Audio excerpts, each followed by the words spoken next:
আপনি ইমামতি করেন অথবা মাদ্রাসার শিক্ষকতা করেন অথবা ভালো কাজের আদেশ প্রদান করেন, খারাপ কাজ থেকে মানুষকে দূরে রাখার চেষ্টা করেন।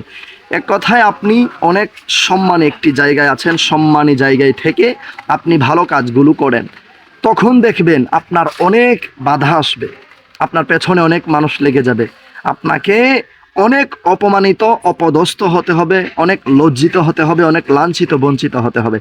এরপরেও আপনাকে ইমামতি করতে হবে, এরপরেও আপনাকে ভালো কাজগুলো করতে হবে, এরপরেও আপনাকে ভালো কাজের আদেশ দিতে হবে, খারাপ কাজের নিষেধ করতে হবে।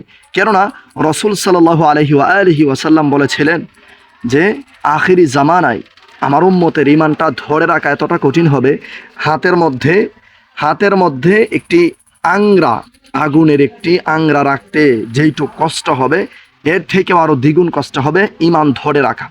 অতএব আমার আপনার অনেক কাজ, ভালো কাজ করছি কিংবা আপনি করছেন, আমরা করছি, এটার মধ্যে শত বাধা আসার পরেও এটা আমি ছাড়বো না। মানে আমি ভালো কাজের আদেশ দেওয়া বন্ধ করব না, খারাপ কাজের নিষেধ করা বন্ধ করব না, ভালো কাজগুলো ছাড়ব না, যত কষ্টই হোক কেন। আল্লাহর রসুল এটা করেছেন, আল্লাহর রসুল এটা করতে বলেছেন।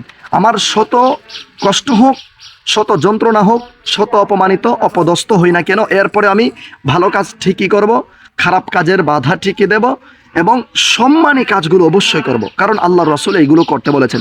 এখন আমরা যদি বলি এই ভালো কাজ করতে, আমরা কিন্তু অনেকে বলি যে ভালো কাজ করতে এত বাধা, ভালো কাজ করলে সবার কাছে আমি ঘৃণিত হয়ে যেতে হয়, ভালো কাজ করলে কেউ আমাকে পছন্দ করে না, সবাই আমাকে ঘৃণা করে, ভালো কাজগুলো করলে আমার শত্রু বেড়ে যায়, ভালো কাজগুলো করতে গেলে আমার অনেক বিপদ আসে। হ্যাঁ, বিপদ আসবে। ওই যে আল্লাহর রসুল বলেছিলেন ইমানটা ধরে রাখা খুব কঠিন হবে, এটাই হচ্ছে এই জামানা। আর এই জামানায় ইমান ধরে রাখা খুব কঠিন।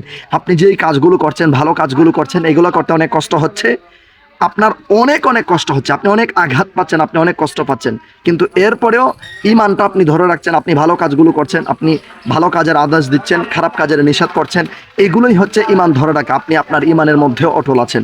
অতএব শত কষ্ট হোক, শত যাই হোক না কেন, ভালো কাজ করা ছাড়া যাবে না এবং আপনি সম্মানীয় স্থান ছাড়া যাবে না, হালাল পথে ব্যবসা করা ছাড়া যাবে না। হারাম পথে লক্ষ কোটি টাকা আপনার সামনে চলে আসবে, একদম সহজে আপনি পেয়ে যাবেন, কিন্তু ওই পথ ধরে আপনি ধরবেন না। কারণ আল্লাহ রসুল বলেছেন ভালো কাজের বাধা আসবে, কিন্তু সব বাধা অতিক্রম করে যাওয়ার নামই হচ্ছে ইমানদারিত্ব। আশা করছি আপনারা সকলে বুঝতে পেরেছেন। আজকের এই ভিডিওটি সাওয়াবের নিয়তে অন্য ভাই বোনদেরকে শেখানোর, জানানোর নিয়তে প্রচুর পরিমাণে শেয়ার করে সারা বিশ্বময় ছড়িয়ে দিন। আসসালামু আলাইকুম ওয়া রাহমাতুল্লাহ।